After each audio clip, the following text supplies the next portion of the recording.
Welcome Aries to your in-depth monthly horoscope for September 2024 for the Ascendant, the Sun or the Moon. I'm briefly going to outline some standout developments for you this month, but please stay with me. I'll then share on the screen your event chart. This provides a lot of telling information, which provides a backdrop for the whole of September, but then I'll go through each of the important ingresses and planetary alignments as the month unfolds. Now, as the month begins, your ruler Mars is coming to the end of a journey through Gemini. It's been controversial because of its link in the middle of last month to Jupiter. That certainly was giving you an opportunity to articulate a message. But they were clashing with Saturn too, still making its way through its retrograde in the deep part of your situation, the 12th house. And indeed, as you come into this month, Mars is actually in a right angle, your ruler, with Neptune, like Saturn in your 12th house. So however much we have the conversation, what's the true motives behind it? That's really a bit of a theme at the start of the month. We have a new moon on the 3rd, brilliant if you want to be much more practical and find some ways to become more virtuous and efficient in your approach. But we also have your ruler beginning an extended 8-week journey through the sign of Cancer from the 4th. Now that's a very important development. Usually Mars takes 6 weeks to go through each zodiac sign. Now we are going to have some tension this month between energy in the 12th house, very much to do with the psychological, the emotional, the spiritual, but sometimes the subconscious, and also the energy of the Sun making its way through that more pragmatic 6th house. And that is going to be something you will have to work out this month. But we also have on the 22nd the autumnal equinox. The Sun powers into Libra, your opposite sign, and that flags up a 13-week period which is incredibly important for relationships. As the month draws to a close, there is going to be a very special event which can help your pursuit around improving understanding in all sorts of interactions, so I can't wait to share that with you too. I'm astrologer Patrick Arundell. If you're new to my channel, you're very welcome to share any comments. This is very much a community. If you're returning, it's lovely to have you with me here again. If you've yet to subscribe, please help the channel to thrive and click that subscription button, but also the bell notification symbol. If you'd like to chat with me in a consultation one-to-one, it's a major part of what I do. Please check out my testimonials below to discover how other people have experienced working with me. And if you'd like to take advantage of my year 2025 very special and unique personal horoscope forecast offer, you can order that now. I'll give you the rest of 24 free. You'll get 30% off, but also your life roadmap report, which will give you searing insights into the patterns that have played out in your life so far and how you can steer your future more effectively future forwards. Please see the link below for more. So on the screen now, I'm sharing the event chart right at the start of the month. Now, we do need to be mindful of your ruler Mars, of course, but let's just take a look at the position of the luminaries, the Sun and also the Moon. The Sun, as I mentioned in the introduction, makes its way through the first 3 weeks of this month through the sign of Virgo. Virgo is about virtue. It's about making sure that things are working well and also making sure that the physical realm is very well structured and disciplined. And it's a brilliant location if we do want to get a bit fitter, maybe take a look at our diet, on our nutrition, or perhaps even think about changing our jobs, because the 6th house is very much where we can be of service to others. But of course we need to be of service to ourselves. And as you come into this month, the moon is in the very warm and buoyant sign of Leo, which shares your fire tropicity. And in fact, the moon is linking back to Jupiter, the planet of optimism, in a very bubbly way as you come into this month. So I feel there can be a sense of optimism right at the start of September. But let's just take a look at Mars. Mars is coming to the end of its journey through Gemini, as I mentioned, and on the 4th makes its way into Cancer, which is very much about how we feel about things. But if you look at the position of Neptune, like Saturn, in that 12th house. Neptune's a shimmering link, and it can in some ways distort our reality. And Mars in the 3rd house can be our ideas, but it can also be our physical movements, particularly in Gemini, quick physical movements. So it's possible that you could react to something right at the start of this month where the information that you're basing your actions upon is somehow or another a little bit faulty. And if you look at the position of Venus, which for you is absolutely delicious, she's in a home sign of Libra, very much about relating. So that gives you, particularly in its link to Pluto, an awesome chance to build alliances this month with people who share your values, and perhaps around friendship groups, or perhaps someone that you're friendly with now can become something more. Not necessarily romantic, but certainly someone much more meaningful in your life. The problem is Mars squaring up to Venus, it's a disassociate square, can see us attracted to do something which isn't necessarily right for us. So in other words, Venus is opposed by Neptune. So as much as Pluto can help to give you desire and certainly transform your relationships in its link to Venus at the start of this month, just be aware that whatever decisions you're thinking of making are based on very clear facts. So for example, if you're a little bit confused about how you feel about someone, as much as that moon link back to Jupiter could make you think the best and extend some credit to someone, it is important that you're not too trusting. Also, you can see that Saturn, like Neptune in the 12th house, which can flag up some anxieties or inhibitions, is in a square to Jupiter. So the 3rd house is compromised in your situation. That's how you think, how you express your ideas, how you move around, with those two players in the long grass in your 12th house, which isn't always obvious energy of the sign of Pisces. So the other thing I'd be mindful of, if you're talking to someone about something, whether it is a shared project, whether it's a business idea, whether it's a partnership, someone might not tell you everything that you need to know. They may not be withholding information in a sinister way. Perhaps it's more to do, in a sense, for them of being a bit more protective and they're being guarded. Also, the other thing that can happen here is that perhaps your history and your experiences are in some ways influencing your future too powerfully. So once Mars moves into the sign of Cancer, it gives you an opportunity to perhaps look at some of those emotional issues. But on the 3rd, we do have the new moon in the sign of Virgo. Now, for us all collectively, it's a great chance to declutter, do a little bit of spring cleaning. Okay, I know it's the wrong time of the year, but you get my drift. If there is some stuff that's built up that we no longer need, we know that creating space works very energetically as well. We can feel better about ourselves.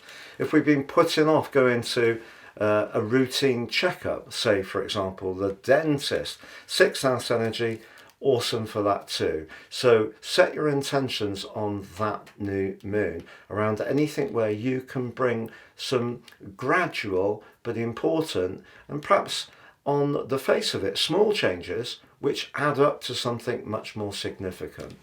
But by the 5th and through to the 10th, the Sun goes opposite the mighty Saturn.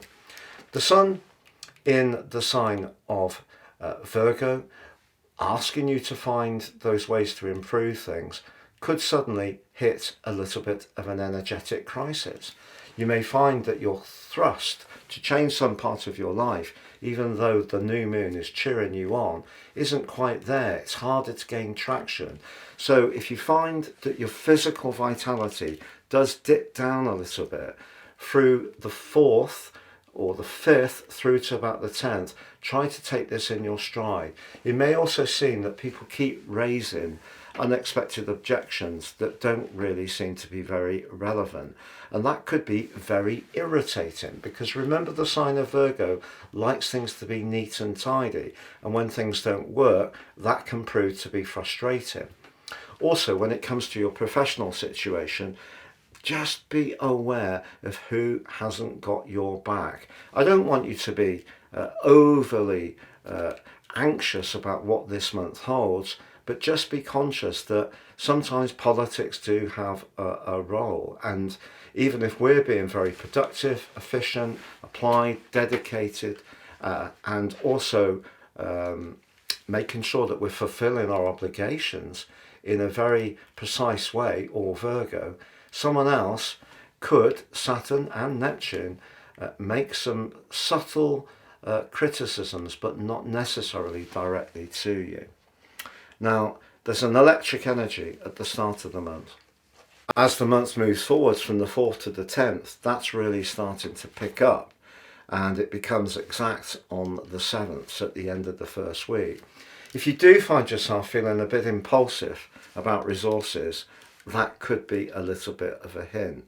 So Mars moving on the 4th into Cancer for that extended 8-week period is an interesting one. Mars is technically in its full FALL in the sign of Cancer.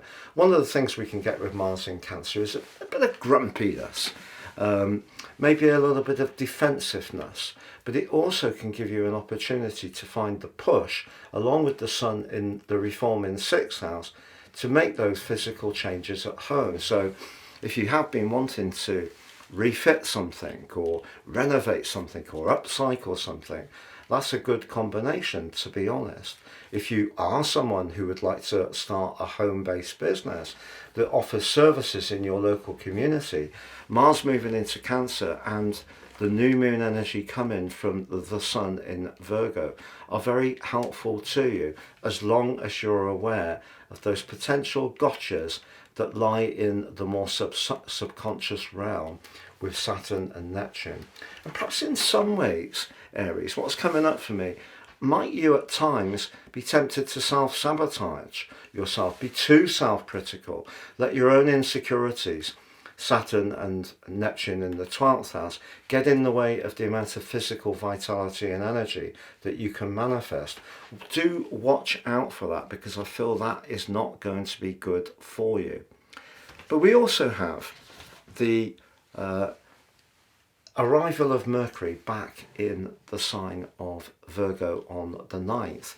Now that's good, because something you may have tried to do, and it may have been a creative project that was important to you. I feel there's been a sense, because of Mercury rewinding from Virgo back into Leo, that it didn't quite gain traction. You may have had to make some amendments, rethink in some ways. Mercury arriving back into Virgo can start to see you gaining that traction. And also on the 11th, as Mercury emerges from its post-retrograde shadow, something that's really been a niggle over the previous 10 weeks can finally come to a close. But at the heart of this month, we do have a very complex opposition between the Sun and also Neptune. Where Saturn can be a very cold, restraining energy in its opposition to the Sun, so it can affect us by feeling a little bit less warm and affectionate, Neptune is much harder in some ways to diagnose. It dissolves. And because the 12th house is that part of your situation where maybe you're not completely aware of some of the things that bug you, you may be pushed in some ways to become more conscious of them, because a sense of anxiety could take hold at this part of the month. And that brings us to a complex full moon, which is also a lunar eclipse, and it's the first in a new series.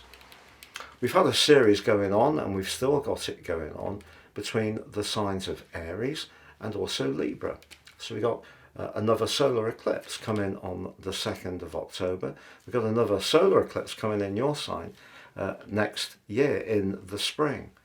So what we get here for you in terms of the polarity, we're emphasizing the 12th house where the moon position is, and it's pretty close to Neptune, and that 6th house position. So if something is out of kilter and you're not getting a kind of holistic join up in terms of your overall health or well-being or sense of goodness in your situation, some kind of adjustment may be needed. But with Neptune in the mix, you may be tempted to some escapism. You may be drawn towards some things that are quite habitual in your life that give you some kind of release from the bruising reality of everyday life, because we all know that demands just seem to get higher and higher. Or it's possible that you could go the spiritual route and really try to embrace the things that aren't necessarily physically obvious, but once we embrace them, the physical realm really changes. And that's going to be your opportunity over the next 6 months with this particular event, if you really seize the moment. But on the 22nd, we have the autumnal equinox. And this ushers in Western tropical astrology the sun into the sign of Libra. So for the next 13 weeks, it's all about balance, it's all about relationships, but critically it's all about developing our listening skills. But Venus, the ruler of relating, moves from where she has been in a glorious location for you, particularly at the start of the month with that link to Pluto, into one of her less favoured areas. She can be quite possessive in Scorpio, very sensitive, very attached, maybe even a little clingy.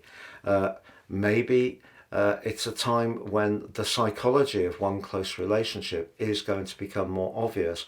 Or is it that you're going to go from the conversation with someone to a much deeper physical, emotional and spiritual connection, which could go all the way to sexual intimacy? But on the 26th, Mercury replaces Venus in Libra. So that's great, because that's really helping to keep the lines of communication open.